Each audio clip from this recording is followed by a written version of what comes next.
Mini episode 128 of the FDH Lounge is brought to you by the Pullens Group, delivering public affairs consulting and marketing services for small businesses trying to grow. Follow them on the web at pullensgroup.com. The FDH Lounge. You want to schedule your life around it.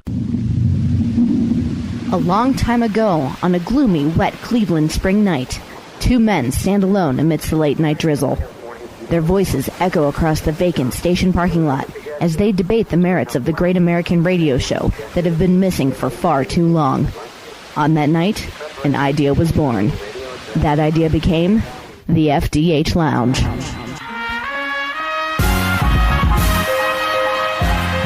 Welcome to the FDH Lounge. Hello, this is FDH Managing Partner Rick Morris, welcoming you to one of the 6 Lounge mini-episodes that comprise the 6th edition of the FDH Lounge Pantheon.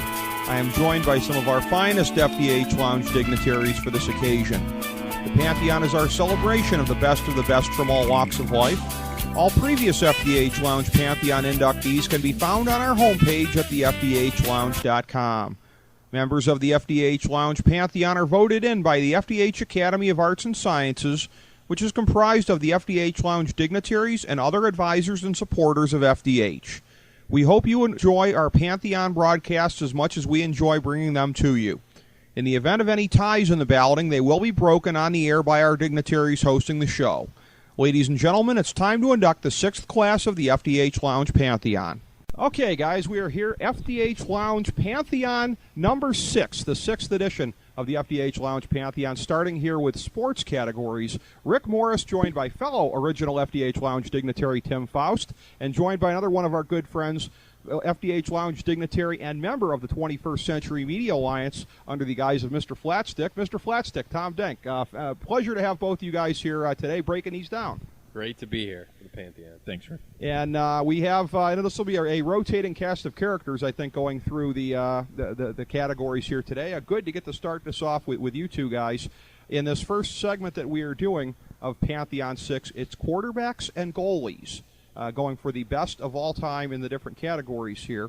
And for quarterbacks, I have to tell you, we had probably fewer votes for only one entity than we did in any other category. Most of these came in for, you would have a vote for more than one person in the quarterback category. There's just a handful where there was only one vote. There was only one vote, and I'm shocked that there was even that for Joe Namath, of all people. There was one vote for Terry Bradshaw, coming from one of our resident Steeler honks. And there was one vote for Dan Marino, which, to my biased way of thinking, is the most justifiable of the three. But that's what we had there. And then we start getting into this, guys, where there's 2 votes apiece for these next couple of guys. 2 votes for John Elway. 2 votes for a man he now employs, Peyton Manning. 2 votes for Brett Favre. And 2 votes for the man who replaced him, Aaron Rodgers. So a couple of different connections there among the guys who got 2 votes. 3 votes, I think we as natives of Cleveland will all be glad to hear this. 3 votes for Otto Graham. So yay, students of history out there. Appreciate the Otto Graham votes in the bunch. 5 votes for Tom Brady, and I think that's probably not a big surprise. People tend to be looking more at what's happened recently, I suppose. And 11 votes for the winner. Missing out on this now. We had 30 votes total this time. 30 voters, I should say, in the FDH Academy of Arts and Sciences. So it takes 15 to get into the Pantheon within the Pantheon. We did not have this in this category, but 11 votes. Nevertheless, a landslide. 11 votes for the one that I voted for, the one that you voted for, Tim. And looking down the list here, Tom, you voted for Brady. All right, but 11 votes for Joe Montana as the greatest quarterback of all time. So, again, somebody who, I think you would probably agree, Tim, as somebody who voted for him. I mean, the consummate winner.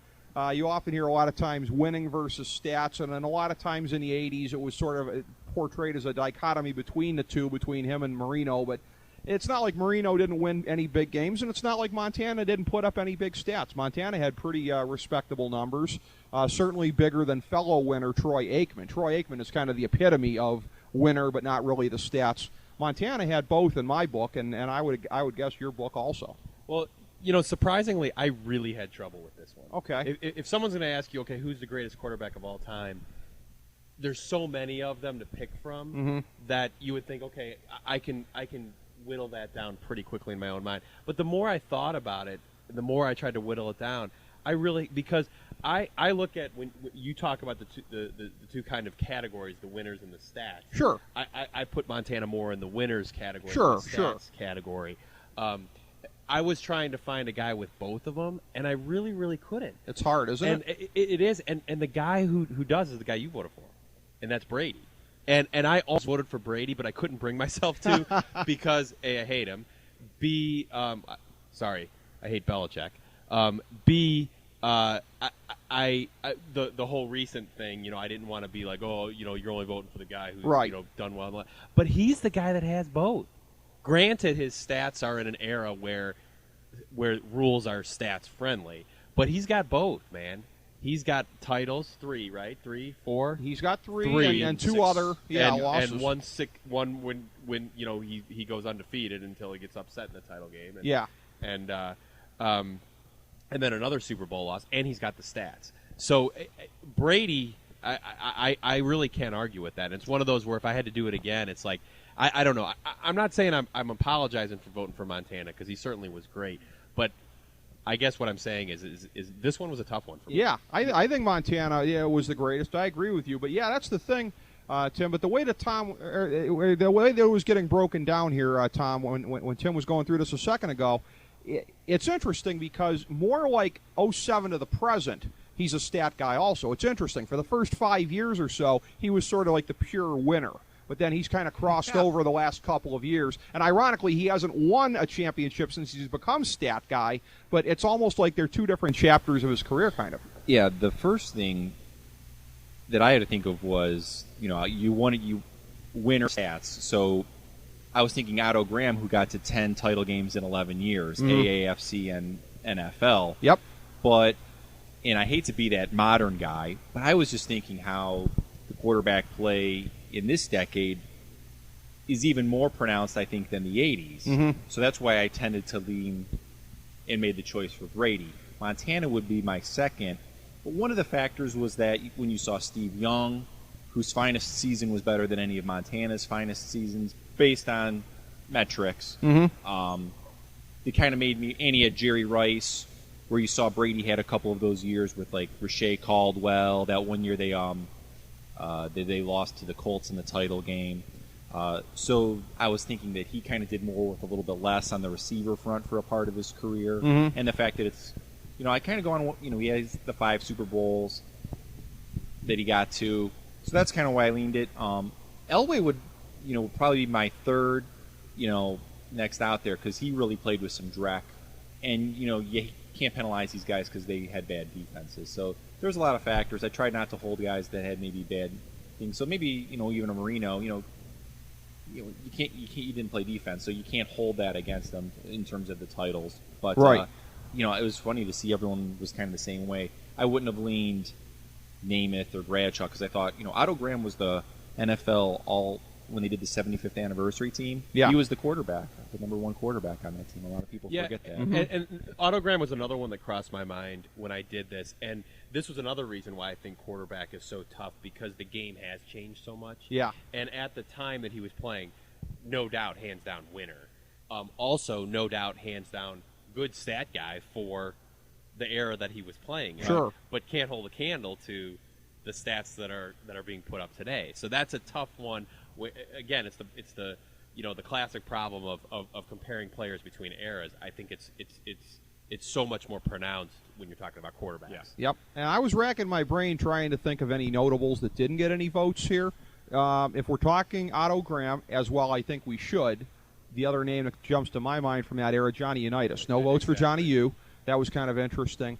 And one of the hallmarks of the Pantheon going back through time has always been how we break things down, how we look at things. If you're looking peak era, I don't know peak era anybody was ever better than Steve Young, like 91 to 94. It's very interesting. He didn't get any votes, and again, I wouldn't vote for him personally because I'm going to go over the whole body of work, but we've seen enough people that have cast votes for things like peak era that I'm at least moderately surprised nobody voted for him. Well, there's no one, perhaps other than Steve Young, in their sport where you can look at peak era and talk about how great they were and recognize one of the greatest players of all time as like a Sandy Koufax. Yes. He Perfect literally example. had 6 good years, and he had 6 phenomenal years. Right. And that's it. That's all he had. And he's Hall of Famer, one of the greatest pitchers of all time, in the conversation for all that. So it's funny how, with some guys we say, yeah, he had a couple great years, but that's enough, man.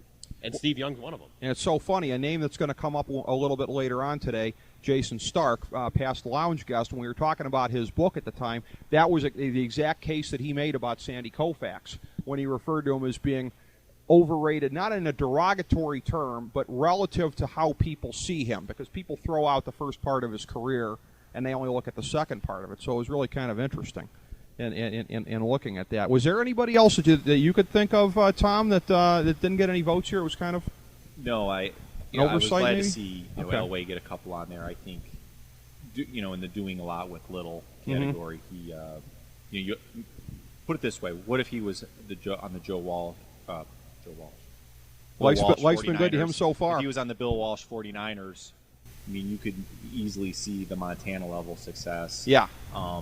Like, what if you flipped it? So that's a good way of maybe thinking about it. But Young is such an anomaly. He's out there with a big asterisk. It would have been nice to see him get a vote. Yeah. And again, cut short by concussion. He had a couple of years left that he could have contributed as well there at the end. So, as is our tradition here, we hoist the Dundee Award to honor and induct Joe Montana into the Pantheon here, our first inductee today. Our next one, a goalie. This was very interesting, and we got some very different definitions that came in here for goalies. I regret that this gentleman, I think, is going to be here for part of today. We'll have to see if we can get together with him. He won't be here to hear this choice discussed. Christopher Galloway, another one of our original FDH Lounge dignitaries, citing the diaphragm as the greatest goalie, which it took me a second to kind of let that swirl around. It took me about a second here to make the connection, and then I burst out with immature laughter, as well you would expect. So we had that going on.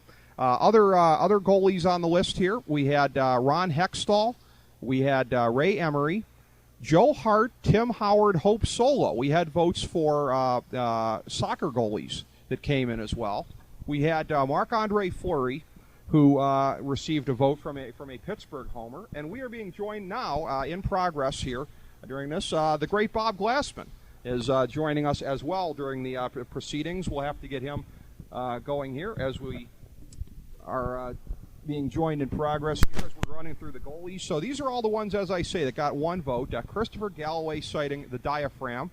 Ron Hextall, Ray Emery, a nice little one love vote there from the gentleman who cast that vote. Joe Hart, Tim Howard, Hope Solo, a couple of soccer goalies, because I didn't stipulate on this one here. And Marc-Andre Fleury from our resident Pittsburgh homer, Samantha Jones. So those all got one. Oh, and then Jacques Plante only got one vote. So those are the ones that only got one. So now we start getting into the ones that got two. Myself, being the good homer that I am, voting for Terry Sawchuk. There was one other person who voted for Terry Sawchuk as well. 2 votes for Dominic Hasek, which I also approve of as a homer. So he was cited twice. Jerry Cheevers getting 2 votes in this here. And Bob, you were one of the 2 who voted for him, were you not? Love the mask. Yeah, gotta like that. Jerry Cheevers, legendary goalie for the Cleveland Crusaders, as well as in the NHL. Nice to see him represented. Martin Brodeur with 3 votes, and we see him going strong even today, playing in the Stanley Cup Final this year.